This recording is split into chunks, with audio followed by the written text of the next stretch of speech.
And what are we doing instead?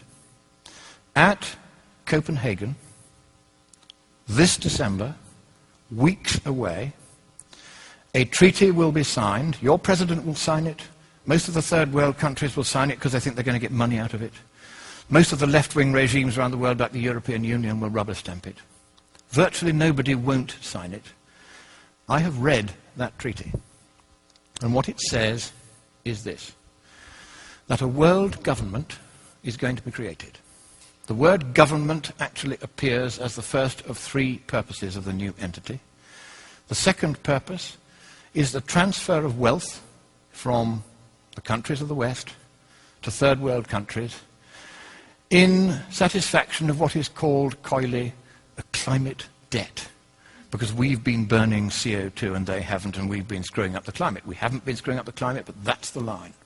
And the third purpose of this new entity, this government, is enforcement.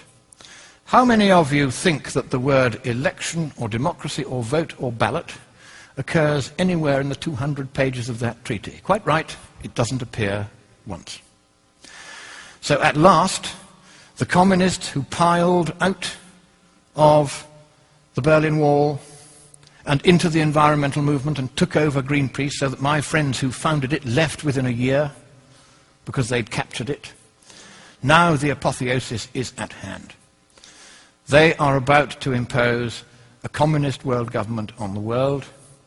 You have a president who has very strong sympathies with that point of view. He's going to sign. He'll sign anything. He's a Nobel Peace Laureate. Of course he'll sign it. And the trouble is this. If that treaty is signed, your constitution says that it takes precedence over your constitution. And you can't resile from that treaty unless you get the agreement of all the other states parties. And because you'll be the biggest paying country, they're not going to let you out. So, thank you, America. You were the beacon of freedom for the world. It is a privilege merely to stand on this soil of freedom while it is still free.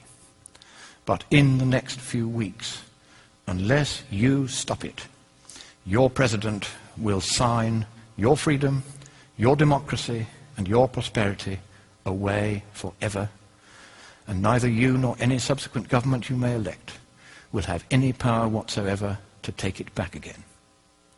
That is how serious it is. I have read the treaty. I've seen this stuff about government and climate debt and enforcement. They are going to do this to you, whether you like it or no.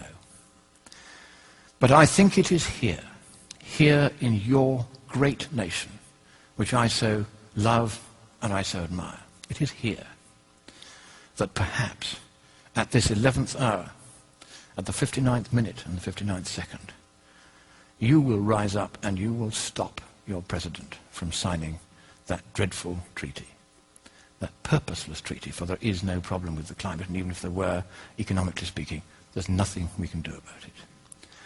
So I end by saying to you the words that Winston Churchill addressed to your president in the darkest hour before the dawn of freedom in the Second World War. He quoted from your great poet Longfellow. Sail on, O ship of state. Sail on, O Union, strong and great.